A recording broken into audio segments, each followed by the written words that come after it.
이번 이야기 시청자 돈꽃님께서 기다리고 계십니다. 돈꽃님께서 오늘은 어떤 이야기로 찾아와 주셨을지 또 어떤 이야기로 충격에 몰아넣으실지 한번 들어보도록 할게요.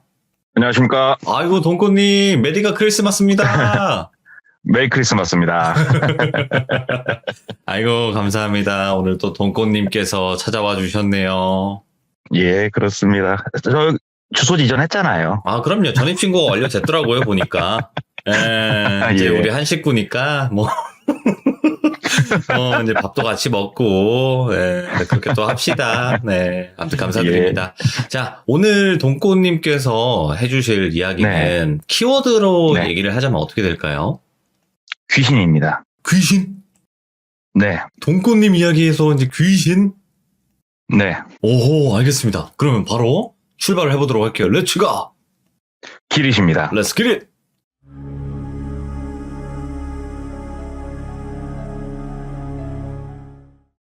오늘 일단은 키워드를 제가 귀신이라고 말씀을 드렸는데 처녀 귀신도 있을 거고 빙의를 시키는 귀신도 있고 여러 가지 귀신들이 방송에서 많이 나왔는데 네.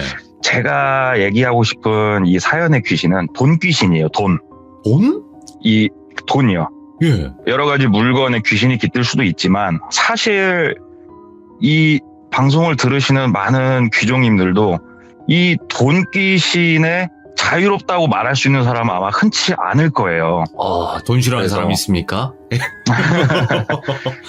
그래서 이 돈 귀신이 사람을 얼마만큼 수렁으로 빠뜨릴 수 있는지 그 사연을 한번 갖고 와봤는데요. 먼저 이 이야기는 저도 알고 있는 사람이긴 한데 친하진 않고 네. 제 후배가 친하게 지내는 지인인데 저한테 해준 얘기고 당사자한테는 방송에 나가서 얘기를 한다고 동의를 구했어요. 그래서 이제 이 친구 얘기를 한번 해보려고 하는데 지금은 이 친구가 나이가 30대 초반이에요. 30대 초반이고 이 일이 있었던 시기는 20대 중후반 때 이 친구가 일을 겪게 됐어요. 이 친구가 자동차 영업을 그때 막 시작을 했어요. 막 네네. 시작을 해가지고 모든 사람들이 마찬가지겠지만 처음에 어느 회사에 입사를 하게 되면 처음은 굉장히 열정적이고 공격적으로 일을 하게 돼요. 이 친구 역시 이 자동차 업계에 들어와가지고 굉장히 처음엔 열심히 일을 했대요. 열심히 일을 하는데 보통은 6개월에서 길면 1년 사이면은 이 사람의 본성이 드러나거든요. 천성. 네. 근데 특히 저희 자동차 업계에 있는 사람들은 굉장히 자유도가 높은 직업이다 보니까 이 천성이 너무 극렬하게 드러나는데 이 친구 같은 경우는 처음엔 굉장히 열심히 일을 하다가 한 6개월 정도를 기점으로 이제 슬슬 나태해지는 게 주변 사람들이 보였대요. 이게 네네. 원래는 아침에 뭐 회의가 끝나면은 마음 맞는 영업사원들끼리 나가서 판촉을 하던 업무를 보는데 이 친구가 어느 날부턴가는 아침에 회의가 끝나면 사라지는 거예요. 그래서 그 또래 비슷한 애들이 뭐 연락을 해보면은 집에서 자고 있거나 게임방 가서 게임을 하고 있거나 당구를 치고 있거나 놀고 있는 거예요, 이 친구가. 그렇죠. 예. 당연히 그런 식으로 나태해지면은 판매 대수는 곤두박질 치게 돼요. 그럼요. 그러면 저희는 기본급이 없는 사람들이에요. 네. 빵대를 팔면 정확하게 빵원을 버는 직업인데 생활이 점점 궁핍해지겠죠. 그래도 선배들이랑 많이 챙겨줬어요. 왜 그러냐면 이 친구하고 같은 직원이니까 얘기를 하다 보면 성장 과정이 굉장히 좀 다이나믹하기도 했고 그 어린 나이에 이미 이혼도 경험을 했고 그 다음에 어려서 뭐 어머니가 지병으로 좀 일찍 돌아가시기도 했고 또 여러 가지 방황도 했었고 이런 옛날에 과거사가 있는데 네. 입사를 해가지고 또 선배들한테는 깍듯이 하고 또 항상 웃는 날씨고 하니까 많이 챙겨주기도 했었는데 이 친구가 어느 날부턴가는 이제 조금씩 돈을 좀 빌리기 시작을 하는 거예요. 주변 영업사원들한테. 아, 미안한데 나 30만 원만 50만 원만 좀 빌려줘. 그러면은 뭐 빌려줄 수 있죠. 이번 달에 얘가 몇 대 팔았는지 서로 아니까 다음 달에 얼마 들어올지도 대충 아니까. 근데 이게 좀 이제 많이 반복이 되면서 금액도 조금씩 커졌대요. 금액이 조금씩 커지는데 이 친구가 왜 이런 일이 일어나기 시작을 했냐면 이 친구가 도박에 손을 댄 거예요.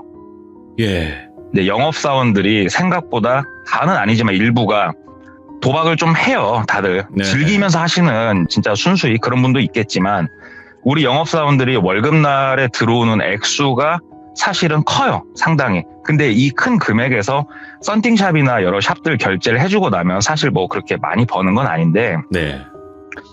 이 친구가 화투를 치든 카드를 치든 이 도박판에 끼게 된 거예요. 그래서 월급날이 되면은 이 도박판에 껴가지고 물론 따면 썬팅샵이나 이런 샵 결제를 딴 돈으로 해줄 수 있으니까 좋겠지만 도박이라는 게 잃을 확률이 더 높거든요.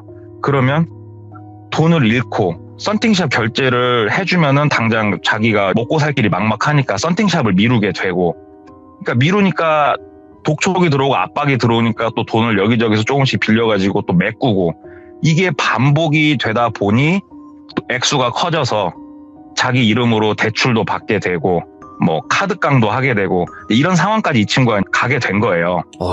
근데 그 와중에 또 이 친구가 물건을 사고 싶은 게 있으면 못 참는 성격이에요. 스마트 시계라든가 뭐 핸드폰도 자주 바꾸고 또 차도 바꾼 거예요, 이 친구가. 그러니까는 매달 나가는 할부금, 대출, 월납금, 뭐 방세, 이 돈에 사람이 치여서 살게 된 거예요, 이 친구가. 근데 그 와중에 도박을 하고 썬팅샵은 계속 액수가 불어나면서 밀리고, A라는 썬팅샵이 더 이상 차를 안 받아주니까 B라는 썬팅샵에 차를 넣고, B도 밀려서 C에다 차를 넣고, 영업사원 이쯤 되면은 진짜 갈 때까지 간 건데, 이게 반복이 되다가 이 친구가 뻥 터지는 날이 와요. 아침에 회의가 끝났는데 세 군데 썬팅샵 사장님이 찾아온 거예요. 아침 이른 시간에. 왜냐하면 우리 신차를 받아준 썬팅샵 사장님들은 얘네들이 몇 시에 출근해서 몇 시에 회의가 끝났는지 대충 다 아시거든요. 찾아와가지고 잠깐 좀 보자. 그래서 세 명이 한쪽으로 데리고 가서 너 언제까지 돈 줄래? 지금 밀린 돈이 얼만 줄 아냐? 당장 언제까지 돈 내놔라. 이제 압박을 주니까 이 친구가 창피하기도 하고 터질 게 터졌구나. 그때 이제 이 친구가 느낀 것 같아요. 네. 그래서 돈을 알아보니까 사실은 이쯤 흘러가면 주변 사람들 다 알거든요. 돈을 빌려주겠다는 사람은 없고, 이미 카드는 연체 중이고, 대출도 연체 중이고, 자동차 할부도 연체 중이고, 방값은 밀렸고, 그러니까 돈을 빌릴 곳이 없는 거예요, 이 친구가. 네. 그러면 이 친구 수중에 뭔가 돈을 만들 수 있는 조금 큰 물건은 자동차가 한 대 남아 있잖아요, 이 친구한테. 근데 이 자동차를 정리를 또 하기는 싫으니 열심히 백방을 알아봤더니 자동차를 담보로 잡고 돈을 빌려주는 이런 시스템을 이 친구가 또 알게 된 거예요. 그래서 차량 담보 대출을 알아보니까 일반 대부업 신고가 돼 있는 정식 업체에서는 전부 다 거절을 하죠. 왜냐하면 신용조회를 하면 일단 이 친구는 뭐 연체가 그냥 빼백하게 뜨니까. 네네. 머리를 굴리다 보니까 전당포가 생각이 난 거예요, 이 친구가. 전당포에 가서 차를 담보로 돈을 좀 빌려서 급한 불을 꺼보자. 예. 그래서 이 친구가 뭐 인터넷 검색을 했는지 오다 가다 봤는지 모르겠지만 한 전당포를 갔대요. 가가지고 제 차가 뽑은 지 얼마 안 된 차인데 이거를 담보로 1,000만 원 정도 제가 돈을 빌릴 수가 있겠습니까? 당장 막아야 되는 돈이 1,000만 원인 거예요. 이 액수는 훨씬 큰데. 그러니까는 전당포에서 일단은 중고차 시세에서 저도 정확히는 모릅니다만 뭐 60%인지 몇 프로인지 계산을 해봤더니 1,000만 원 정도는 빌려줄 수 있겠다. 이걸 담보로 잡으면. 네. 근데 문제는 원부를 띄워보고 조회를 다 해보니까 당연히 할부로 이 차를 샀는데 근저당 설정이 돼 있는 거예요. 근저당 설정이 돼 있다는 소리는 이 차가 내 이름 앞으로 돼 있어서 이게 내 게 아니에요. 이 할부금을 다 갚기 전까지는. 네. 그러니까 당연히 이제 전당포에서는 이거 근저당 설정이 돼 있는 차는 우리는 못 받아준다. 이건 안 된다 얘기를 하니까 이 친구는 이제 하늘이 노래지는 거예요. 와, 당장 나 이 1,000만 원 만들어갖고 당장 돈을 지금 막 내야 되는데. 그래갖고 전당포 사장 그냥 가랭이를 붙잡고 얘기를 했대요. 사장님, 그러면은 사장님이 이거를 뭐 망치차로 날리든 뭐 대포차로 날리든 상관없으니까 나 돈 갚을 수 있으니까 1,000만 원만 좀 빌려줘라 얘기를 하니까 전당포 사장님이 우리 쪽에서는 불가능하고, 왜냐면 전당포도 다 신고를 하고 하는 사람들인데 그걸 하게 되면 안 되는 거니까. 네네. 그렇게 돈이 급하다고 하면 내가 한 군데 소개를 해줄 테니까 거기 가서 뭐 돈을 한번 빌려봐라. 그렇게 해서 한 군데를 소개를 받게 된 거예요, 이 친구가. 네. 그래서 위치를 설명을 듣고 이 전당포 사장님이 그 업체에다가 미리 전화를 해놓으려니까 가가지고 뭐 XXC를 찾아왔다 얘기하면은 그쪽하고 얘기가 될 거다. 그래서 감사하다고 인사를 하고 바로 그쪽 업체로 이동을 한 거예요. 네. 그쪽 업체는 구도심 한복판에 있는 3층짜리 빌딩이래요. 낮은 빌딩인데 빌딩이 있고 그 앞에 쬐까맣게 주차장이 있고 이 주차장 앞쪽으로 아예 바리케이트가 이제 막혀 있더래요. 도착을 해서 봤더니. 네. 그래서 바리케이트 옆을 봤더니 인터폰이 있어서 초인종을 이렇게 몇 번 눌렀더니 받더래요, 인터폰을. 그래서 저기 땡땡씨를 좀 찾으러 왔습니다. 그랬더니 무슨 업무로 찾으러 오셨습니까? 이렇게 물어보니까 저기 전당포 사장님이 미리 전화를 해놓으신다고 해서 왔습니다. 그랬더니 예, 전화 받았습니다. 그럼 들어오세요 하고 전화를 끊으니까 바리케이트가 자동으로 살짝 열리더래요. 그래서 차는 바깥에다 세워놓고 바리케이트 안으로 들어가서 건물 입구에 도착을 했더니 건물 입구도 전부 다 못 들어가게 보안장치가 다 돼 있더래요. 예. 근데 이 건물 들어가면서 봤더니 땡땡 유통이라고 써있는 이런 건물이었대요. 그래서 일반 회사인가 보다 하면서 이제 기다렸더니 안에서 사람이 나와서 문을 열어주고 안으로 데리고 들어갔대요. 들어가서 1층에 어떤 방에 들어갔더니 작은 방이고 마치 상담실처럼 가운데 탁자가 하나 작은 게 있고 양쪽으로 의자가 놔져 있어서 마주보고 앉아서 얘기를 하는데 전당포 사장님한테 얘기는 들었고 필요하신 자금이 얼마 정도 되냐 그랬더니 1,000만 원 정도 일단 급하게 제가 좀 필요합니다. 그랬더니 그러시면은 일단은 가족관계증명서를 아버지 기준으로 떼시고 우리 선생님 거 초본 떼시고 그 다음에 지금 일하고 계신 곳에 재직증명서 떼시고 그 다음에 지금 주거래은행 그 매달 급여가 꽂히는 통장 6개월치를 은행에 가면 은행 도장이 찍힌 서류를 떼주거든요. 네, 맞아요. 그거 내역서를 떼서 일단 오십시오. 그 다음에 저희가 빌려드릴 수 있는 금액을 판단을 하겠습니다. 이렇게 얘기를 하더래요. 그러니까는 예. 뭔가 진짜로 은행에 가면은 보통 많이 하는 작업들이니까 그래가지고 서류를 번갯불에 콩고 먹듯이 떼어서 갔대요. 후딱 돈이 급하니까 떼가서 싹 보여줬더니 서류를 한참 검토를 하더니 잠시 앉아 계세요. 대표님하고 제가 물어보고 오겠습니다. 그러고 방에 나갔다가 한 15, 20분 있다 다시 이 사람이 들어오더래요. 그러면서 대표님 결제는 완료가 됐고 일단 1,000만 원을 저희가 빌려는 드릴 수 있는데 혹시 이런 쪽 돈을 처음 써보시죠? 이렇게 묻더래요. 그래서 예, 뭐 이런 류는 처음입니다. 이렇게 얘기를 했더니 일단은 이자는 10%래요. 근데 연이율이 아니고 월이율 한 달에 10%, 예. 한 달에 10%고 석 달 뒤에 다 상환을 하는 조건이에요. 그리고 이자는 선으로 뛴대요. 그러니까는 1,000만 원을 빌렸지만 이 사람이 받아가는 돈은 700이고 석 달 뒤에 1,000만 원을 갚아야 되는 거예요. 이게 많은 분들이 들었을 때 이건 말도 안 되는 거라고 생각을 하시겠지만 아마 귀종님들 중에서도 이쪽을 아시는 분들이 꽤나 있을 거라 생각을 해요. 이걸 소위 뭐 달러빚이라고 이렇게 표현을 하기도 하는데 이 친구가 어찌됐건 급하니까 이제 또 자동차를 팔다 보니까 그래 석 달이면은 1,000만 원을 내가 만들어서 오면 되겠다 이런 또 이제 말도 안 되는 상상을 스스로 하면서 빌렸대요 돈을. 그래서 하겠습니다 얘기를 했더니 700만 원을 5만 원짜리로 해가지고 작은 종이봉투에 담아서 현금으로 주더래요. 현금으로 700을 주고 그 수령증에다 사인을 하게 하더래요. 그래서 수령증에다가 사인을 하고 700을 들고 나갔대요. 그래서 이 친구가 일단은 급한 데다 돈을 바로 입금을 해야 되는데 그 와중에 또 카드를 한 게임 친 거예요. 아이고. 예. 또 카드를 한 게임 치면서 일부 돈은 잃고 또 여기저기 진짜 급한데 몇 군데 막았는데 이게 막아지겠냐고요. 예. 1,000만 원을 갖고 가도 막힐 똥 말똥한 금액인데 700을 갖고 가서 돈을 잃고 주니 사건이 무마가 안 되잖아요. 그래서 일주일도 안 돼가지고 다시 그 땡땡 유통을 찾아간 거예요. 찾아가서 제가 돈이 좀 더 필요합니다. 돈을 조금만 더 빌릴 수 없겠습니까? 이번 달에 제 실적이 좋습니다.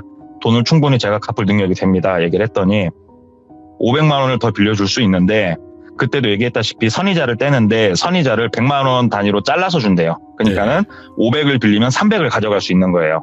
그리고 석 달 뒤에 총 1,500을 일시금으로 상환을 하는 조건으로 돈을 빌려 가겠냐. 이 친구는 이쯤 흘러가니까 사람이 아마 제정신이 아닌 것 같아요. 제가 생각을 해도. 그쵸. 예. 빌렸대요, 돈을. 알았다고. 그 날짜에 다 같이 1,500을 갚겠다 해서 돈을 빌려서 꼴랑 또 그 300을 가지고 또 여기저기 줄 거 주고 났는데 못 막죠. 그거 가지고. 그러니까는 이 친구가 석 달 동안 주변 지인들한테 막 죽는 소리 뭐 해갖고 돈을 더 빌려서 얻다 또 내고 뭐 자동차 팔아갖고 들어온 수당 있으면 또 얻다 메꾸고 돈이 1,500이 절대로 안 모여요. 이게 이 상황까지 가면 제가 생각을 해도. 예. 그리고 고객하고 상담을 할 때도 저도 차를 팔고 있지만 제가 마음이 평안하고 제가 영업을 하겠다는 강력한 의지를 갖고 고객을 맞이를 할 때 고객도 그걸 느껴요. 제 이런 깨끗한 기운을. 그래서 믿고 더 계약을 하게 되고 이런 게 분명히 있어요. 근데 이 친구는 저도 이 상황에 이 친구가 있을 때 전 친하진 않았으니까 전시차 가지러 갔을 때 몇 번 봤는데 일단은 사람이 굉장히 어두워요. 낯빛이. 제정신으로 못 살죠. 이게. 그러니까 차는 당연히 안 팔리고 돈은 당연히 준비를 못 했겠죠. 네. 근데 이 친구가 사실은 거기까지 갈 정도의 상황이면은 이제 될 대로 되라요. 이 친구는. 에이 모르겠어 하고 돈을 갚기로 한 날이 다가온 거예요. 이제. 그래서 이제 오늘 1,500을 입금을 해야 되는데 돈이 없잖아요. 에이 모르겠어. 그냥 배째 하고 그날 보냈는데 전화 한 통 안 오더래요. 그래서 네. 버틸 때까지 버텨보자. 또 차 팔면서 어떻게든 빨리 모아보자. 가볍게 생각을 하고 다음날 아침에 출근을 해서 회의 끝나고 커피 마시고 놀고 있는데 남성 3분이 매장으로 찾아온 거예요. 찾아와가지고 땡땡 씨를 데리고 갔대요. 그냥 납치는 아니고 그 상황에서 이제 얘기를 하고 데리고 갔는데 매장 사람들은 이게 뭔 일인가 싶죠. 왜냐면 매장 사람들한테는 뭐 돈 이런 얘기는 안 하니까. 그렇죠. 이 친구가 갔다가 다음날 출근을 했는데 얼굴빛이 이건 사람 얼굴빛이 아니더래요. 어디 막 두드러 맞고 온 건 아니고 얼굴에 근심 걱정이 엄청나게 짙어져서 온 거예요. 이 친구가. 그러더니 한 일주일쯤 지났을 때 그 팀이 있고 팀장이 있고 그 밑에 또 영업사원들이 이런 식으로 돌아가는데 팀장한테 카톡이 하나 새벽에 온 거예요. 팀장님 제가 집에 좀 여러 가지 일이 생겨서 출근을 못 할 것 같습니다. 그동안 감사했습니다. 제가 이 많은 분들한테 빌린 돈은 제가 빠른 시일 내에 갚겠다고 말을 좀 전해 주십시오. 이렇게 카톡이 하나 오고 이 친구가 전화가 안 되는 거예요. 근데 이 친구가 이 카톡을 남기고 뭘 했냐면 자기가 혼자 사는 이 원룸에서 짐들을 빠르게 챙겨가지고 자기 차에다 싣고 야반도주를 한 거예요. 쉬운 얘기로. 예. 그래서 내가 살고 있는 이 지역에서 진짜 먼 지역으로 가가지고 여관을 하나 잡고 누워가지고 소주 한 잔 먹고 그러고 자고 있는데 예. 문이 열리더래요. 딱 문이 열리면서 그 남자들이 들어와가지고 그때는 끌려서 갔대요. 예. 끌려서 가가지고 다시 그 땡땡 유통 건물로 잡혀서 간 거예요. 이 친구가. 잡혀서 가서 이제 얘기를 했더니 처음 잡혀갔을 때 무슨 얘기를 했냐면 기간을 일주일 줄 테니까 갚아라 였대요. 일주일 줄 테니까 갚아라. 일주일 뒤에는 우리가 마음대로 우리 방식대로 처리를 할 거다. 근데 이 친구가 일주일이 됐는데 돈을 마련할 길이 없으니까 야반도주를 선택을 한 거예요. 무서우니까. 예. 근데 어떻게 잡았냐. 이 친구 차에다가 추적장치를 달아놓은 거예요. 이미 이쪽 사람들이. 우와. 이 추적장치는 실제로 있어요. 지금도. 예. 예, 지금도 있고. 그러면서 당신이 그냥 돈을 만약에 약속한 날짜에 갚았으면 이 추적장치는 당신도 모르는 사이 우리가 제거를 했을 거고 더 이상 말을 하지 않을 건데 상황이 여기까지 왔으니 추적장치를 우리가 단 비용까지 다 당신이 물어야 된다. 그 추적장치 단 비용이 일단은 한 1,000만 원 정도 한다고 하더라고요. 이쪽 업체에서 얘기를 하기를. 예. 이때부터는 수렁이에요. 그냥 수렁. 예. 수렁이고 지금부터는 한 달 이자가 30%예요. 지금부터는 한 달 이자가 30%인데 너 어떻게 할 거냐? 돈 갚을 방법이 있냐? 우리가 알아봤더니 아버지 재산이 거의 없던데? 너 이거 어떻게 할 거냐? 우리 방식대로 처리를 할 건데 3가지 우리가 이걸 줄 테니까 골라라. 예. 그 3가지가 뭡니까? 1번, 네 몸으로 갚아라. 무슨 말씀인지 아시죠? 알죠. 네. 2번, 나쁜 약을 우리가 알려준 루트대로 판매를 해라. 아이고. 3번, 너 대신 몸으로 갚을 수 있는 사람을 데리고 와라. 아, 대신. 요 세 가지 보기를 주더래요. 그래서 이 친구가 장고 끝에 3번을 골랐대요. 왜냐면은 1번은 다시 눈을 못 뜰 것 같았고 2번은 이건 너무 조금 해본 적도 없고 무섭다는 생각이 많이 들었는데 3번은 해볼만 했다고 느꼈대요. 그때. 예. 그래서 3번을 어떻게 하면 되냐고 했더니 네 부모든 네 형제든 형제는 없더만 네 친구든 아니면 모르는 사람이든 데려와. 우리가 방법은 알려줄 테니까. 그래가지고 이 친구가 3번을 시행을 하러 나갔어요. 와, 큰일 났다, 진짜. 예. 일단은 술을 많이 드시고 만취하고 으슥한 골목길에 쓰러져 있는 사람도 있을 것이고 여러 가지 그런 이제 범죄죠. 예, 이런 게 있을 거지 않습니까? 그래서 이 친구가 그걸 해보려고 이쪽 업체에서 준 승합차를 가지고 예. 나가서 밤에 배회를 하기 시작을 한 거예요. 이제 새벽에. 으슥한 곳에 혹시 술 먹고 넘어져 있는 사람 없나? 이런 것들을 보러 다닌 거죠. 근데 못 하겠더래요, 이게. 이게 뭐 한 20-30년 전 일도 아니고 근래 일인데 사방천지가 블랙박스고 CCTV고 그렇죠. 못 하겠더래요, 이거를. 그래가지고 몇 번 허탕을 치고 들어오니까 그쪽 업체에서 스타렉스를 일단은 쓰라고 줬잖아요. 이제 추적이 안 되는 차를. 네네. 한 번 갖고 나갈 때마다 500씩이었어요, 이게. 예. 얘기를 들어보니까. 그러니까는 이 친구는 그냥 숨만 쉬고 뭔만 하면 돈이 계속 오르는 거예요. 그러니까 이 수렁에서 절대 헤어나오지 못하도록 설계가 되는 거예요. 점점 크게. 미쳤다. 계속 그래서 그러네. 네, 3번은 더 이상 못 하겠다. 그러면 2번을 하겠다. 그랬더니 이제 이 인터넷을 이용한 일련의 방법들을 알려주고 한번 해봐라 하고 다 방법을 알려주더래요. 예. 그래서 해봤더니 생각보다 이쪽 일이 굉장히 크더래요. 그래서 그 일을 해보니까 돈은 되는데 자기가 더하기 빼기를 해봤더니 내가 아무리 진짜 잠 안 자고 이걸 하더라도 이자조차 감당이 안 되는 이 정도 금액이더래요. 이미. 예. 왜 그러냐면 우리가 흔히 아는 은행 이자는 내가 빌린 원금에 이자가 붙지만 이 친구가 지금 잡혀있는 이곳은 이 원금의 이자를 더하고 원금의 이자를 더한 금액에 또 30%가 붙고 30%가 붙은 거에 묶여서 더 30%가 붙고 이런 식으로 올라가니까 와. 이거는 감당할 수가 없더래요. 감당 자체가 안 되니까 이 친구가 내가 그러면은 이 2번 항목에 대해서 좀 크게 한번 해봐야겠다 라고 하면서 일부러 이 친구도 너무 대놓고 좀 일을 한 거예요. 일부러. 왜? 경찰한테 잡히려고. 그래서 경찰한테 잡혔대요. 예. 이 친구도 일부러 잡히려고 좀 크게 한 거예요. 잡혀가지고 얘기를 하는데 그쪽 업체에서 이런 얘기는 했겠죠, 당연히. 네가 뭐 이런 저런 일을 하다가 혹시라도 연행이 되면 우리 쪽 일을 얘기하려면 해라, 네가. 그러면은 일단은 이 친구 아버지랑 다 계시잖아요. 어머니는 안 계셔도. 예. 네가 가진 모든 게 한순간에 다 없어지고 그 이후에 너도 똑같이 없어질 거다. 얘기를 한 거예요. 이쪽 업체에서. 그러니까 이 친구가 굴지는 않고 그냥 단독이라고 끝까지 우겨가지고 저도 법은 잘 모릅니다만 실형을 1년 받았대요. 1년.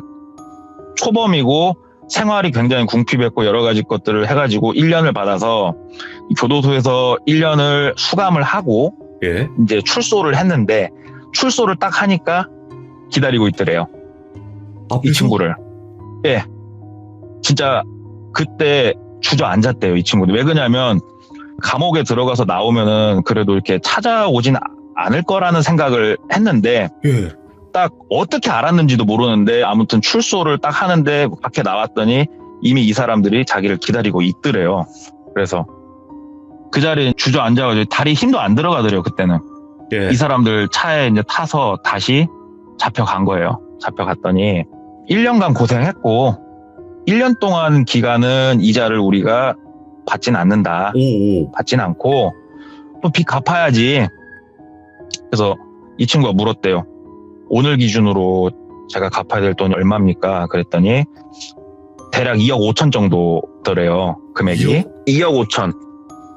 그러니까 이 친구가 사실상 현금으로 받은 돈은 합쳐서 1,000인데 예. 1년이 조금 넘는 기간 동안 이 1,000만 원이 2억 5천으로 이제 불어 있는 상황인 거예요. 그리고 2억 5천이면은 한 달 이자가 30%니까 이건 감당이 안 되는 거예요, 이제. 예. 이미 이 친구는. 근데 이 친구가 왜 물어봤냐면, 자, 오늘 기준으로 얼마입니까? 2억 5천이다. 그러면 제가 오늘 2억 5천을 내면 저는 자유가 되는 겁니까? 당연히 자유가 된다. 전화 한 통만 씁시다. 전화를 아버지한테 했대요. 예. 아버지, 2억 5천만 원이랍니다. 왜 이 일이 이렇게 흘러갔냐면, 교도소에서 수감 생활을 할 때 아버지한테 얘기를 했대요. 아버지한테는. 예. 아버지, 제가 살다 보니까 이러저러 해가지고 여기까지 흘러왔습니다. 제가 그래서 교도소에 있습니다. 아버지가 한번 저를 좀 살려주실 수 없겠냐. 근데 아까도 말씀드렸지만 이 친구 집이 굉장히 힘든 집이었거든요. 네. 그러니까 아버지가 친척들한테 가서 무릎 꿇고 선산 팔고 본인이 살던 집 팔고 아버지 거 차 팔고 아버지 이름으로 있던 쬐깐한 논 하나 팔고 다 팔고 또 진짜로 막 아버지 친구든 뭐든 손을 빌려가지고 근 3억이 되는 돈을 준비를 해놓으셨더라고요. 이 아버지가. 차라리 1,000만 원대 그래서- 빌리지. 아이고. 예. 걔네들도 이게 다 설계예요. 이게 설계. 아. 그때는 외부에다 연락을 하고 싶어도 못하는 거였고 바깥에 나갈 때는 그냥 나가라고 혼자 보내주는데 뭐 미행이 따라붙었는지 솔직히 알 수는 없어요. 그거는 이 친구도 알 수는 없는 거. 제가 거기까지는 물어보지도 않았고 이 친구한테 생각이 못 미쳤으니까. 아버지가 2억 5천만 원을 현금으로 들고 오신 거예요. 현금으로 들고 오셔가지고 2억 5천을 주고 그 자리에서 변제를 했다는 서류를 써줘라. 그래서 변제를 했다는 서류를 받고 다시 한번 물어봤대요. 끝난 거 맞지? 그랬더니 오, 이런 경우는 처음이네. 그러더래요. 일단은 약속을 했으니까 끝났고 땡땡 씨는 잠깐만 좀 얘기를 하죠. 그러면서 한쪽으로 데리고 가더래요. 예. 데리고 가서 땡땡 씨한테 무슨 얘기를 하냐면 어찌됐건 땡땡 씨 그동안 고생 많으셨고 내가 오늘 이벤트가 하나 있으니까 땡땡 씨한테 마지막으로 내가 이거 하나 좀 보여줄 테니까 이것만 좀 보고 가래요.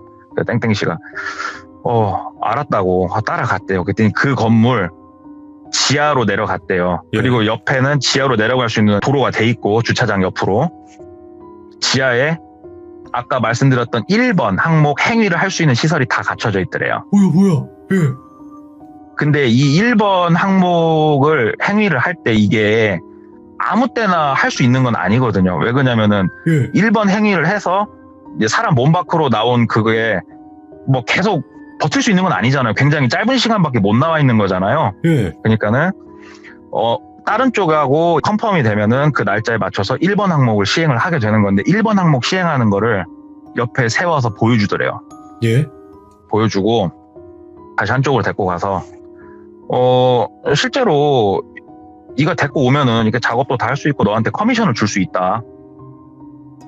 그러니까는 어디 가가지고 혹시라도 일이 있으면 데리고 와라. 너 큰 돈 벌 수 있다. 그리고 급전이 필요한 사람이 있으면 소개를 해라. 처음에 이 사람한테 선의자 띄는 거에서 너한테 20%는 현금으로 그 자리에서 바로 지급을 해주겠다. 우와.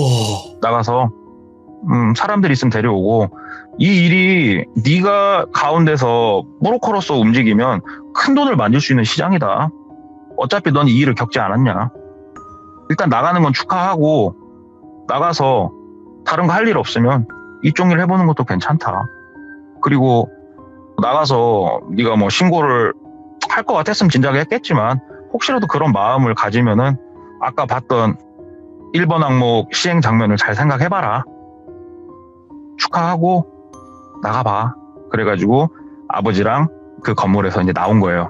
예. 그 건물에서 나와가지고 이 친구가 아버지한테 감사하다고 인사를 하고 지금은 PC, 컴퓨터를 이제 정비를 하는 일을 하고 있어요. 그 일을 예. 배우고 자기 이름으로 이제 가게도 열라고 열심히 하고 있는데 얘기를 듣다 보니까 제 지인을 통해서 네. 느낀 게 뭐냐면은 돈이라는 게 사람을 미치게 만드는 걸 이 친구는 많이 느꼈대요. 처음에는 되게 작은 건데 작은 거에서 점점 커지는데 카드라든가 처음엔 은행 대출이라든가 우리가 알고 있는 이 바깥 세상은 이 하나의 종이장 같은 경계면을 두고 돈귀신이 좋은 모습을 보여주는 세상이래요. 이 바깥쪽은. 예. 그리고 이 돈귀신들이 끊임없이 사람을 밑으로 끌어당긴대요. 더 좋은 집에 살아야지, 더 좋은 차를 타야지, 더 좋은 시계를 차야지. 그래서 나를 주체하지 못하는 순간, 이 종이장을 뚫고 밑으로 내려가는 순간 올라오기란 거의 불가능한 상황을 만든다고, 이 친구는. 그래서 그거를 겪었다가 나온 케이스더라고요. 야, 그래서 좀 시시할 수도 있죠. 왜냐면은 이쪽 일에 대해서 달러빚이라는 것을 아시는 분들도 많을 거고, 뭐 뻔한 얘기를 나와가지고 뭐 무섭다고 하냐 이렇게 생각하시는 분들도 있을지 모르겠지만, 실제로 주변에서 진짜로 일어나고 있는 일이고, 또 그 친구 겪은 거를 또 들었을 때 저도 많이 진짜 실제로 이렇게까지 가는구나라는 걸 들어가지고 좀 이제 시시하게 느껴지시겠지만 한번 얘기를 해봤습니다. 처음에는 귀신이라고 하셨길래 이게 뭔가 귀신의 이야기일까 했는데 돈을 네. 귀신이라고 표현을 하셨구나, 그냥. 예, 그렇습니다. 근데 맞죠. 맞는 말이에요. 여기서 솔직히 그거를 반박할 수 있는 분들이 없다는 게 느껴지는 게 뭐냐면, 돈이 네. 사람을 홀리는 걸까? 그거를 저도 잘 모르겠지만 돈 싫어하는 사람은 없고 네. 돈 욕심은 누구든 나는 거잖아요. 그렇죠. 와, 근데 여기에 완전히 눈이 멀어버리는 순간 그게 귀신보다 더 무서워지는 거죠. 그렇죠. 헤어나올 수가 없다고 그러더라고요. 야, 진짜 현실의 공포의 끝판왕입니다, 진짜. 감사합니다. 아니, 그래요. 돈 얘기, 뭐 이런 대출 얘기, 뭐 사채 얘기, 이런 게 솔직히 안 무서우신 분들도 있어요. 근데 그렇죠. 이런 네. 얘기를 무섭게 하시는 게 동네 꼬마님이에요. 와, 진짜로. 야, 진짜. 야, 여운이 안 가시네요, 진짜. 크리스마스 이브인데 그래도 많은 분들이 좀 무섭게 들으셨으면 좋겠습니다. 너무 감사합니다. 진짜 동네 꼬마님. 돈의 노예가 되지 않도록 내년에도 우리 다 같이 파이팅 합시다. 네, 감사합니다, 돌비님. 감사합니다. 네, 들어가세요. 네. 근데 충분히 있을 수 있는 일이에요. 왜냐면 저도 그 자동차 딜러분들이 있던 곳에서 같이 있어봐서 알지만 충분히 있을 수 있습니다. 왜냐면 거기서는 막 돈 갖고 튀고 이런 일들이 비일비재해요. 그러니까 진짜 그렇게 했다고? 회사에서 특히나 그런 일들이 정말 많아요. 여러분들, 저는 직접 봤고 그런 얘기를 직접 겪었고 들었기 때문에 더 잘 알 수밖에 없는, 더 공감할 수밖에 없는. 그래서 동네꼬마님 이야기 댓글 보시면 진짜로 딜러분들이 댓글 많이 남기세요. 공감 너무 많이 된다고. 그래서 실제 여러분들 있는 일입니다. 네. 시청해주신 모든 분들 감사드립니다. 고맙습니다.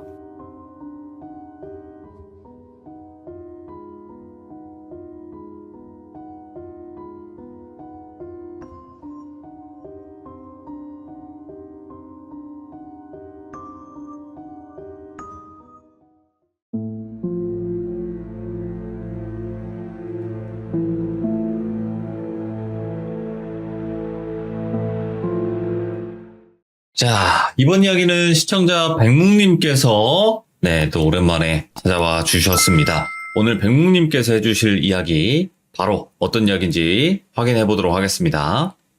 여보세요. 백묵님 오랜만입니다. 오랜만이십니다. 아이고, 잘 지내셨어요?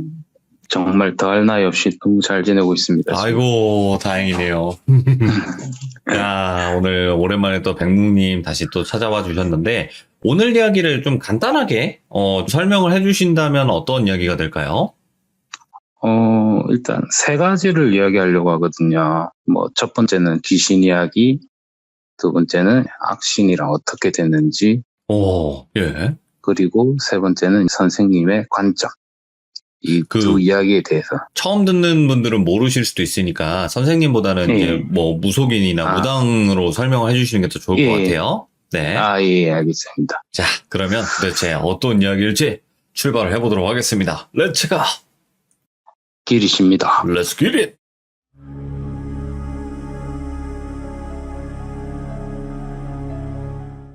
첫 번째 이야기는 귀신 이야기입니다.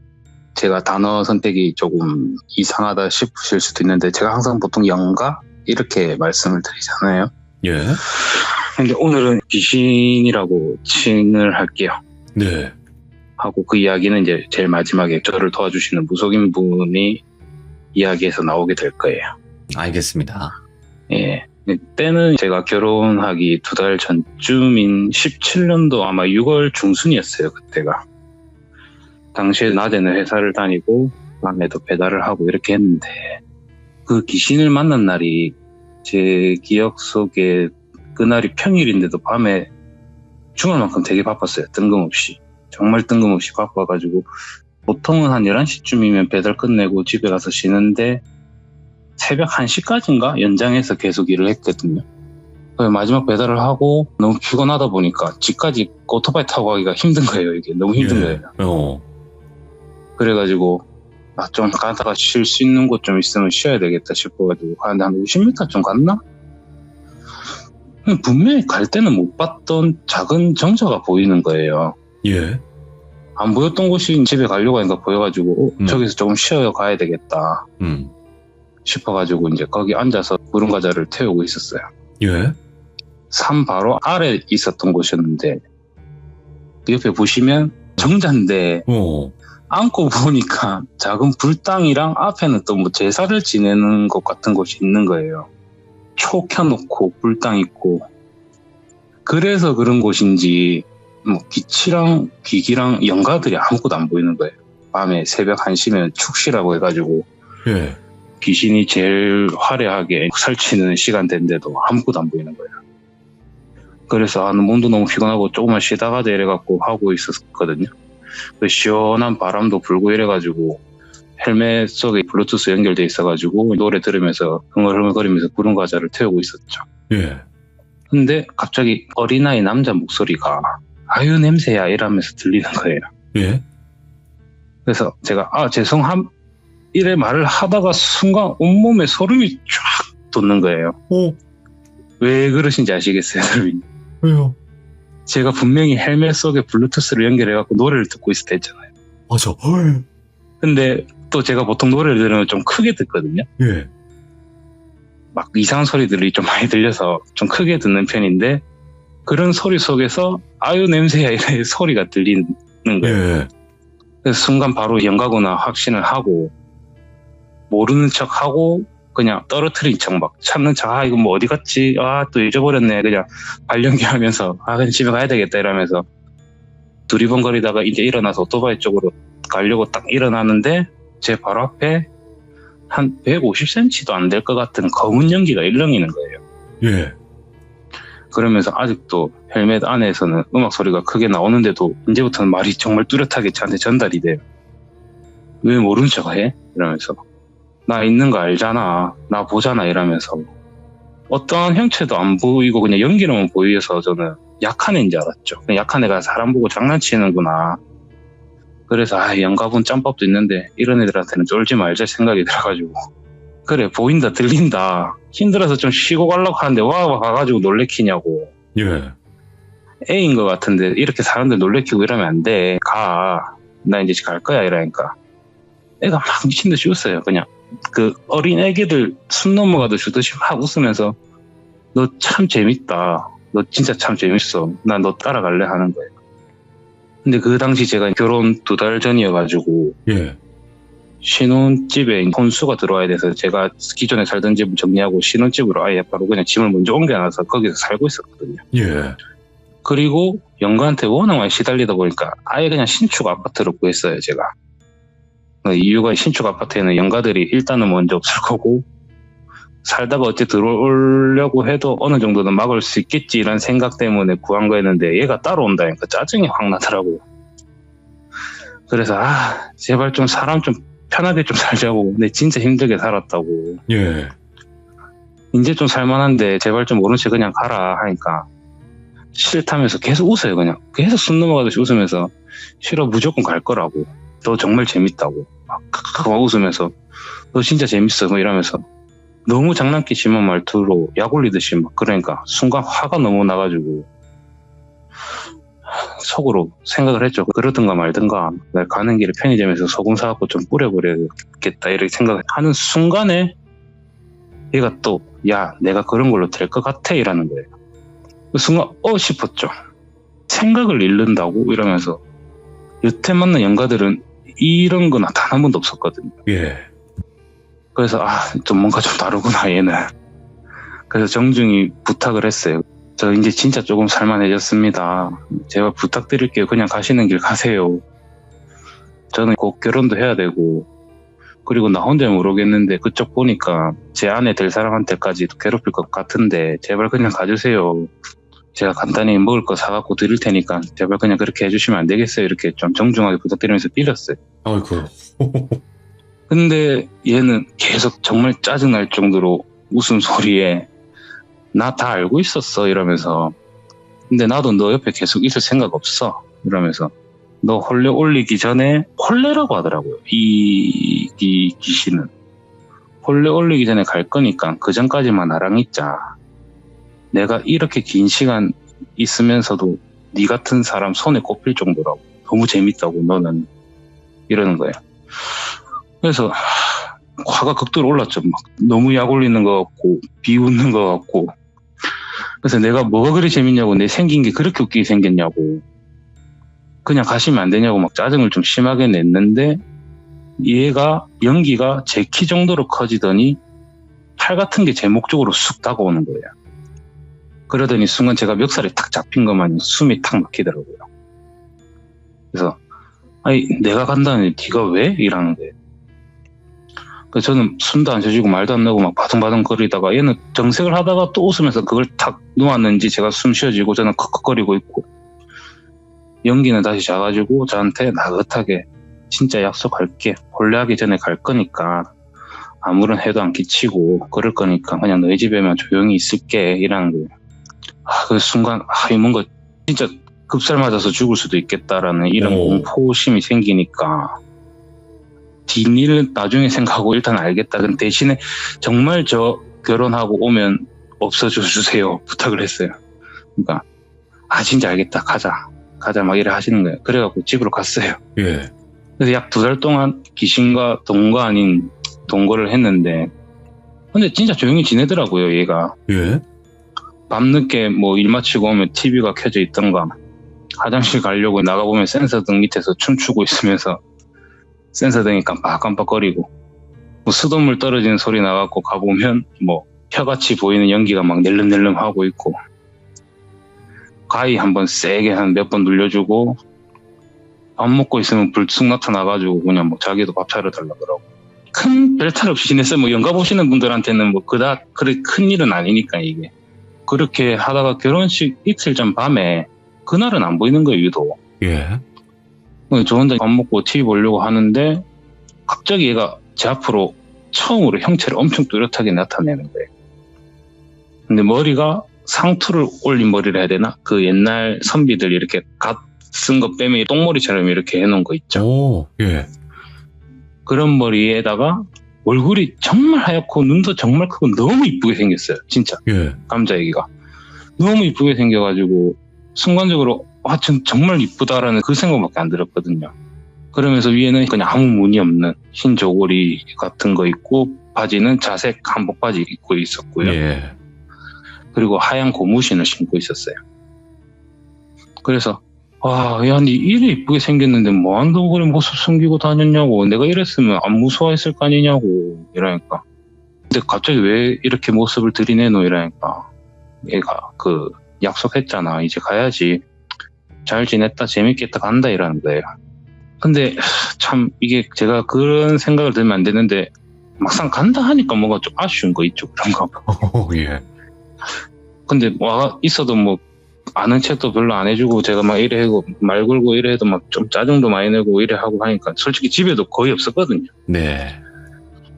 그런 연민을 느끼면 안 됐는데도 좀만 기다려봐라고, 내 잠시 나갔다 올 테니까 여기서 좀만 기다려봐라 해갖고 집 근처에 마트 같은 데 있어가지고 가가지고 제사 상차림 음식들을 좀 샀어요. 네. 그래서 없는 손재주로 이제 부랴부랴 음식 만들어가지고 좀 차려줬죠. 저랑 있으면 항상 뭐 인스턴트 음식들만 이렇게 뭐 지가 차려달라 해봐도 저는 할 수 있는 게 없으니까 그런 거 해주다 보니까 이렇게 없는 걸로 해주고 하다 보니까 이렇게 음식을 차려주니까 애가 좀 멋쩍은 웃음? 아니면 좀 울음이 나는 듯한데 참는 웃음 그런 걸 한번 살짝 짓더니 그냥 말없이 밥을 다 먹고 또 막 웃어요. 장난기 넘치게. 그래서 내가 진짜 사람 보는 눈이 있다니까. 니는 진짜 재밌는 사람이다 이렇게 하면서 도대체 내가 뭐가 재밌냐고 물어봤어요. 끝까지. 대답을 안 해요. 간다 이러면서 하는 거예요. 그래서 아유 그래 가라. 저도 뭐 더 이상 잡으면 안 될 것 같으니까 결혼도 이틀 있으면 해야 되고 하는데 애가 뒤로 싹 돌더니 또다시 제 왼백살을 잡아요. 그러면서 제 얼굴, 코 바로 앞까지 지 얼굴을 딱 들이밀면서 다 정말 다긋하게 말하는 거예요. 예. 그래서 저는 순간 속았다. 이거 내 죽는구나. 얘한테 속았다 이랬또 생각을 하자마자 또 바로 안 죽여 걱정하지 마. 내 눈 봐 이라는 거예요. 오. 눈을 봤는데 눈 속에 눈들이 수도 없이 많아요. 예. 그러면서 그 눈들이 큰 눈이 하나 있고 그 주위로 엄청나게 작은 눈들이 많아요. 그러면서 그 눈들이 이경규 씨 그 눈 돌리는 거 있잖아요. 예. 수많은 눈들이 방향 상관없이 미친 듯이 돌아다녀요. 그 속에서. 그래서 몇 초를 마주쳤나 좀 시간이 지나가지고 너 내가 혹여나 니한테 다시 모습을 보일 때까지 나를 봤다는 소리 그 누구한테도 말하지 말라고. 예. 안 그러면 내가 너 죽일 거야. 너 죽기 전에도 내가 안 보였으면 유연이라도 나를 봤다는 소리 하지 말라고. 알겠냐? 이래 물어보는 거예요. 일단 저는 그 상황 피하고 살고 봐야죠. 멱살이 잡혀서 말은 안 나오고 알겠다고 끄덕끄덕 하니까 그냥 그대로 싹 사라지더라고요.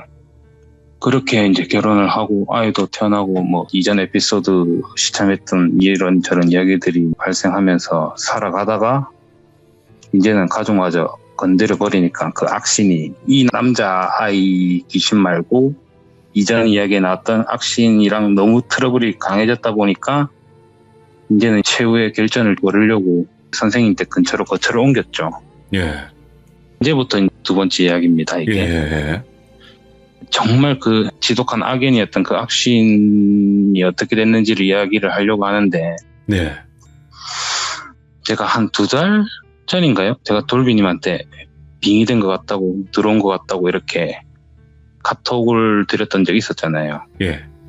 근데 그게 알고 봤더만 그 악신이 장난질을 쳐가지고 다른 악기를 집어넣었던 거더라고요. 그게 그 무속인 분께서 도와주시면서 다 치료를 해보니까 그래서 그때 내상을 좀 심하게 입었어가지고 몸도 좀 더 안 좋아졌고 어쨌든 치료를 하면서 다시 기다리고 있었죠. 이제 네. 다시 싸우려고.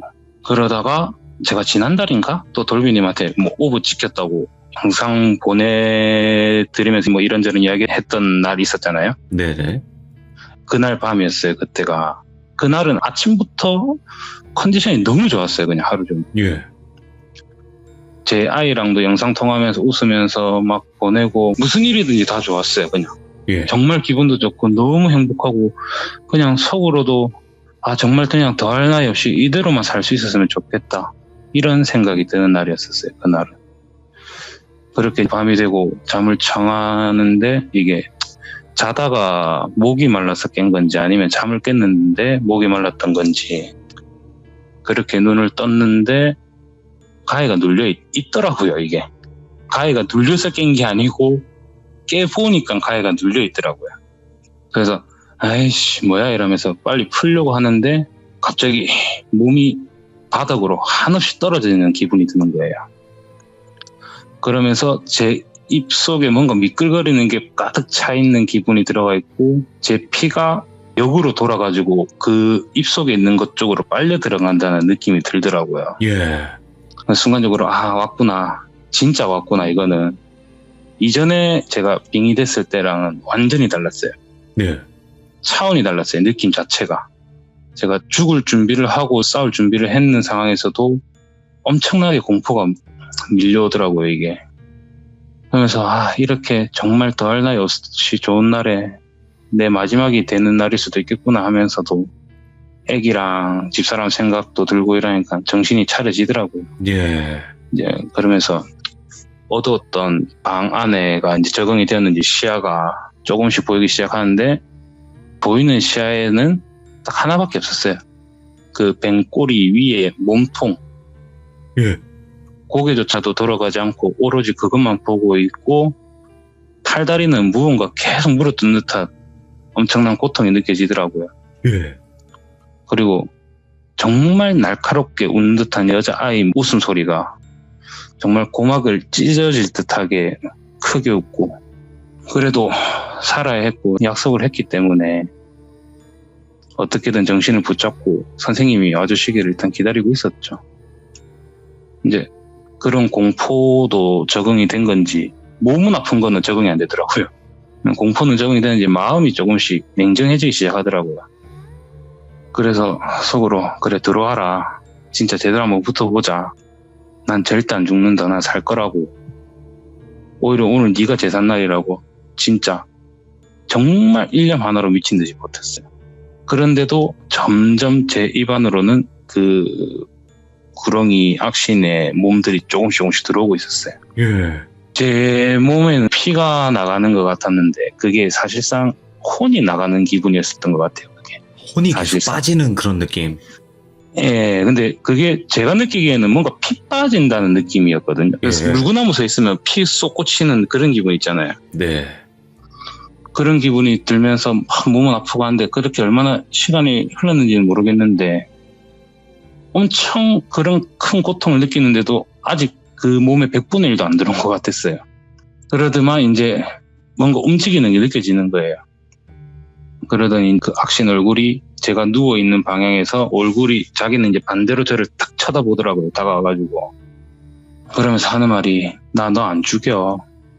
내가 그 무당이랑 그 무당 밑에 있는 둘이랑 네 애기, 네 마누라, 네 부모까지 내가 직접 네 손으로 죽이게 할 거야. 뭐야?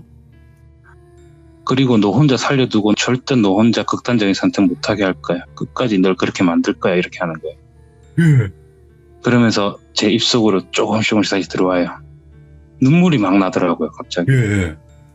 무서워서 슬퍼서 내가 왜 이런 꼴을 당해야 되는지 짜증나고 화가 나고 외롭고 힘들고 아프고 근데 한편으로는 거의 다 왔구나. 어떻게든 결과가 나겠구나. 잘못되더라도 나는 얘를 데리고 가겠다라는 그 사명감, 세상에서 느낄 수 있는 모든 감정들이 휘몰아치면서 눈물만 계속 나더라고요. 예. 그러다가 진짜 마음이 정말 백지장같이 평온해지더라고요. 그래서 이제 정말 마지막으로 생각하고 저는 내뱉으려고 하지만 말은 안 나오지만 그래 이제 내랑 가자 이렇게 무덤하게 받아들였죠. 예. 그러더니 몸의 고통도 점점 사라지더라고요. 또 이제 그렇게 시간이 얼마나 흘렀을까 이제 보이는 건 명치 위에 부분만 남아있더라고요. 근데 이때 갑자기 남자아이 웃음소리가 들렸어요. 저한테. 제가 첫 번째로 말씀드렸던 그 남자아이 웃음소리. 예. 막 또 미친 듯이 웃어요. 아 진짜 재밌다니까 너는 이러면서 그런 소리가 들려와요. 예. 그러더니 제 몸속에 들어와 있던 그 여자 구렁이 악신이 갑자기 들어오는 걸 멈추고 미친 듯이 부르르르 떨기 시작하는 거예요. 예. 이게 정말 미친 듯이 떨다 못해가지고 온몸에서 피가 흐르는 것 같았어요. 제가 피 냄새가 엄청나게 느껴졌거든요, 이게. 그러면서 악신이 말을 하더라고요. 당신이 어떻게 막 이런 말을 계속 더듬어요. 정말 극도의 공포에 휩싸인 듯한 그런 떨림이었어요. 예. 그러면서 이제는 제가 못 알아듣게끔 그 기담의 귀신 소리처럼 정말 빠른 속도로 뭔가를 엄청나게 말을 하는데 그 말하는 게 정말 표현할 수 없을 정도로 공포의 소리가 들렸어요, 이게. 예. 그러니까 남자애가 아 시끄러워 조용히 이러더니 악신이 말이 딱 끊겨버리더라고요. 그리고 남자애는 또 똑같은 말만 해요. 아 내가 진짜 이거 보려고 너한테 간 거라니까 너 진짜 재밌다 이러면서 계속 웃어요. 저는 몸이 굳어버린 상태니까 어디 있는지 보이지도 않고 들리지도 않고 하는데 또 한마디를 하더라고요. 밥값하러 왔다고. 딱 이랬어요. 정작 밥값하러 왔다고. 예. 잘 참고 잘 견뎌냈다 장하다 이러면서 계속 웃어요. 어린아가.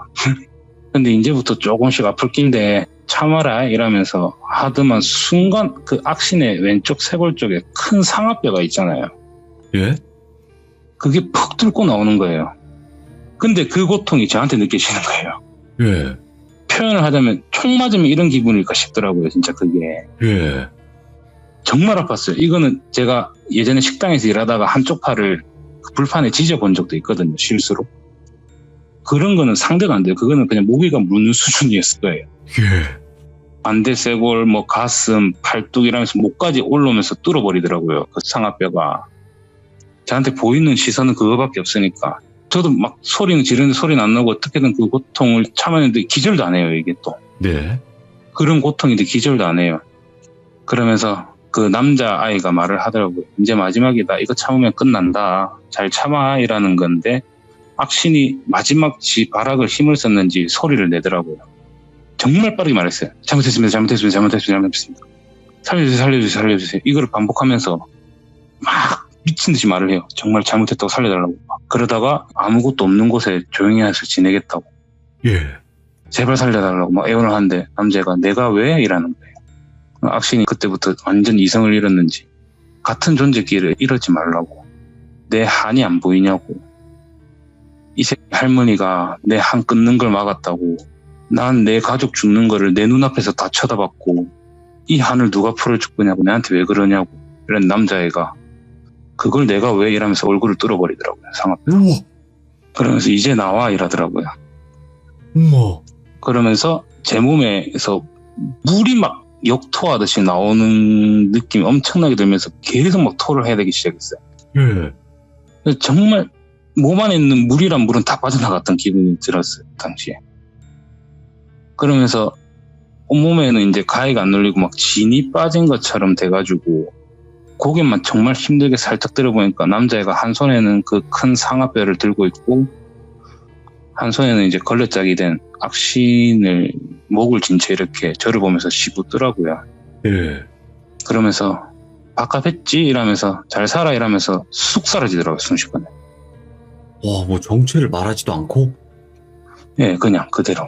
예. 제가 그래서 돌비님한테도 정말 어이없게 허무하게 끝났다고. 저는 오, 맞아, 맞아. 정말 너무 어이없게 허무하게 끝났다고. 예. 저는 죽을 준비를 하면서 어떻게든 큰 결과가 있든 어떤 간에 정말 저는 어떻게든 될 거라 생각했는데 너무 어이없게 끝나. 예. 그래서 그 순간 때는 기절했죠. 당연히 그때는 진이 다 빠지니까 이제 제가 눈물을 좀 참아야 되는데 예. 꿈을 살짝 꾸는데 정말 수도 없는 사람들이 서 있고 제일 앞에 제가 처음 시참에 참석했을 때 정말 친했던 친구가 떠났다 했잖아요. 그 친구가 난생 처음 나타나서 제일 앞에 서 있더라고요. 그래서 미친 듯이 달려가서 안아줬죠. 에이, 야, 이제 얼굴 보여주러 오냐고. 저는 죽은 줄 알았어요, 솔직히. 그때 저는. 내 죽으니까 내 챙기러 왔냐면서. 진짜 그래도 이렇게 와줘서 고맙다고. 근데 니 사고 나서 다친 데는 괜찮냐고 물어보는데 아무런 대답을 안 하고 그저 웃으면서 그 친구도 눈물만 흘리고요. 그래서 제가 야마 뭐라도 말을 좀 해봐라. 10여 년 만에 봤는데요. 그리고 임마 니네 볼 수 있는 거 니 위에 있었으면 알 수 있었을 텐데 나타나줘야 되는 거 아니냐면서 내가 니 때문에 마음고생 얼마나 많이 했는데 그저 웃어요. 웃으면서 울어요. 예. 그렇게 시간이 좀 지났나? 제 양쪽 가슴을 양쪽 손으로 밀더라고요. 그러면서 딱 한마디를 하더라고요. 아직 아니야 이러면서 제가 눈을 탁 떴어요. 예. 그러니까 주위에 선생님이랑 선생님 밑에 도와주시는 분 두 분이 이제 제 주위에 앉아 계시더라고요. 네네. 엄청 혼란스러웠죠. 저는 죽은 줄 알았는데 저는 솔직히 정말 죽은 줄 알았거든요. 예. 근데 도와주시는 분들이 근처에 계시고 뭐 이래 하니까 막 구분이 안 되더라고요. 막 그러면서 그 무속인 분께서 눈 뜬 거 보고는 머리를 쓰다무시면서 말없이 또 눈물만 흘리시더라고요. 참 모진 세월 잘 참아왔다고. 어떻게 된 건지 모르겠지만 끝난 것 같다고. 잘 참았다고 하면서 여러 가지 또 비방이나 이런 주문 같은 걸 외우시면서 저는 또 기절을 했어요. 그래갖고 오후쯤인가 다시 정신을 차리게 됐고 선생님한테 이야기를 듣게 됐어요. 좀 어떻게 된 건지. 그러니까 그 무당분께서 하신 이제 세 번째 이야기입니다. 이제 무당분 관점에서. 예. 그 무당분도 저한테 온 거를 바로 아셨대요. 눈을 바로 탁 뜨셨대요. 기운이 워낙 세니까. 바로 옆에도 있고 집이 항상 준비해 놓으셨대요. 바로 뛰어나갈 수 있게. 문 밖으로 나가려고 하는데 밖에서 정말 셀 수 없는 수많은 비명 소리가 섞여 들리고 저승차사들의 방울 소리가 들렸대요. 예. 그 냈다 나가고 대문을 열어보니까 온 동네에 난생 처음 보는 악기들이랑 저승차사들이랑 싸우고 있었대요. 서로 엉켜서 막. 그래서 선생님이 그 기운에 짓눌려갖고 앞으로 나가기가 너무 힘들었대요. 이야. 그렇게 저희 집 앞에 도착을 하셨고 들어가려는 순간 그 남자 꼬마아이가 나타나가지고 내가 해결했어, 잘 돌봐줘 하고 사라졌다는데 선생님이 그 자리에서 주저앉아 버리셨대요. 왜요? 무당 생활을 수십 년 하면서 처음 난생 딱 한 번 보셨대요.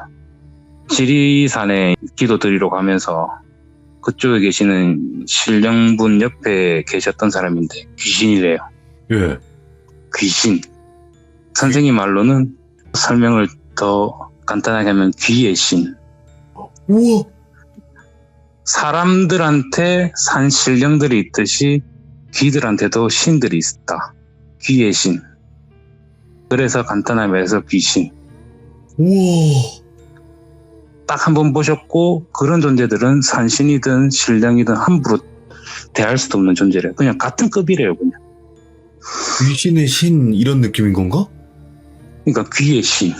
말 그대로 그냥 귀신. 정처 없이 어디 속하지 않고 이런 귀들은 몇백 년이 아니고 몇천 년이 된 귀일 확률이 너무 큰 존재들이라고. 예. 네가 어떻게 그런 존재랑 인연이 닿아서 그런 건지 모르겠지만 너는 참 힘들게 살았지만 그래도 복 정말 많이 받은 거라고. 우와. 솔직히 그 무당 선생님도 목숨을 걸고 준비를 하셨대요. 예. 그 밑에 두 분들이랑. 선생님도 일반적인 무당분이 아니세요. 네. 점사를 보시거나 구슬을 하시거나 그러시는 분이 아니세요. 그럼요. 직이라고 해갖고 이제 화막이라고 하시나요? 화막? 그 불탄 뭐 그런 귀인가요? 수살기가 있죠. 예. 반대로 불을 내서 사람을 죽이는 귀신이 있대요. 그치. 그게 화막이죠. 예. 선생님께서는 어렸을 때 그런 존재 때문에 가정의 70%를 잃으시고 강신무적으로 무명의 신이 들어오셔갖고 그거를 잡아야 된다고 예. 그렇게 무속 생활을 하신 거래요. 그래서 구슬하시거나 점사를 보시고 그러시는 분이 아니셨어요. 예. 근데 그런 분이셨는데도 이 존재는 자기도 너무 놀랬대요. 앞에서 주저앉아버려서 일어나실 수가 없으셨대요. 그 예. 순간 본 눈 마주친 기운 하나만으로도. 하여튼 그 선생님 이야기도 제가 다음에 한번 해드리고 싶고 예. 제 이야기는 저도 너무 어렵게 끝났는데도 선생님께서 그래 말씀하신 게 너무 오랜 세간을 있던 존재다 보니까 어떤 장난을 칠 줄 모른다고 하셔가지고 그래서 한 두세 달은 아직까지 자기 집 근처에 있어라. 그래서 제가 완벽하게 아직 못 돌아가고 있던 거예요. 집으로. 그러니까 지금 백무님이 이야기하신 거는 이게 진짜 오랜 세월 동안 이렇게 힘들게 했던 구렁이 악신 수준인데 이게 단번에 끝나버리니까 이게 어안이 벙벙할 수밖에 없는 부분이거든요. 그래서 저도 이게 마냥 좋은 기분이 아니에요. 지금 불안해요. 이게 또 뭔가 장난을 치는 건가? 어어. 그럴 수밖에 없을 거예요. 저 같은 경험을 하신 분들이 이렇게 순식간에 끝나버리는 거면. 그래서 선생님께서 조금 기다려보자고 자기 근처에서 혹시 모르니까. 그러면서 뭐 이래저래 선생님 이야기도 듣고 이제 김해에 왔다 갔다 하면서 다시 일상생활 돌아갈 준비하면서 왔다 갔다 하고 있고요. 귀의 신, 그러니까 귀신을 다시 이야기하셨던 부분은 다시 만났기 때문에 네, 다시 말씀하셨을 수도 있는 거고, 그죠? 그렇죠, 그렇죠. 예. 안 그랬으면 정말 어디서 이번 경험을 하면서 아 내가 이거를 지금 누가 어디서 술 먹고 나도 모르게 말했으면 나 진짜 지나가다가 객사했겠구나. 그렇게 강했던 무당 선생님도 목숨을 걸고 싸워야 된다고 하셨던 존재였는데 그걸 그냥 몇 번 찌르는 것만으로도 없애버리고 데리고 가버린 것 자체가 이야, 이거는 진짜 일반 사람들한테 얘기하면 절대 안 믿어주겠다. 그죠? 이렇게 또 백무님께서 용기 내서 이야기하셔도 안 믿으실 분들은 안 믿으세요. 그래도 저희 규정님들은 다 공감하고 또 이해하려고 노력을 많이 하시잖아요. 그래서 마지막으로 드리고 싶었던 말씀이 이 귀신의 존재도 저를 도와줬던 게 그동안 시참하면서 돌비님부터 많은 귀족분들이 응원 메시지를 많이 주시고 힘을 많이 이렇게 실어 주셔가지고 그게 좀 닿지 않았나 싶었던 것 같거든요. 그래서 너무 큰 감사의 인사를 오늘은 꼭 드리고 싶었어요. 아유, 또 그 뭐 귀족님들의 그런 것도 있겠지만 그 귀신에게 밥을 차려줬잖아요. 같이 살면서. 근데 무슨 생각이었던지 모르겠어요. 그때는 근데 진짜 그럴 운명이었던 게 그래가- 아니었을까 또 생각이 드네요. 정말 큰 도움 많이 받았습니다. 정말 많은 분들한테 글 하나에 너무 큰 힘들도 있고 이렇게 돌비님 만나갖고 그런 힘도 너무 많이 얻었고 아유, 너무 감사하네요. 아유, 또 그렇게 말씀해 주셔가지고. 아이고, 한게 없는데. 제가 너무 감사해요 진짜. 그래도 이렇게 또 해피엔딩으로 저승 악신에 관련된 이야기가 마무리될 수 있어서 너무 또 다행이네요, 진짜. 오늘 백묵님 또 엄청난 이야기 들려주셔서 너무 감사드리고, 다음번에 또 다른 이야기로 찾아오시고 항상 행복하시기 바래요, 앞으론. 아 정말 감사합니다. 네, 고맙습니다. 예. 와, 소름 끼치네요, 이야기가. 그러니까 막 무섭고 이런 개념보다도, 야, 이런 존재가 있을 수도 있겠구나. 처음 들어봤어요. 그러니까 귀신이라고 불리는, 우리들은 그냥 일반 귀신들로 치부를 했잖아요. 근데 귀신 보시는 분들은 대부분 영가라고 얘기를 하거든요. 귀신이라는 건 뒤에 신자가 붙기 때문에 안 붙인다. 이렇게 얘기를 했는데 그 존재가 이렇게 나타났을 줄이야. 너무 놀랍네요. 그 부분에 대해서 너무 또 소름 끼쳤던 것 같습니다. 시청해주신 분들 감사드립니다. 고맙습니다.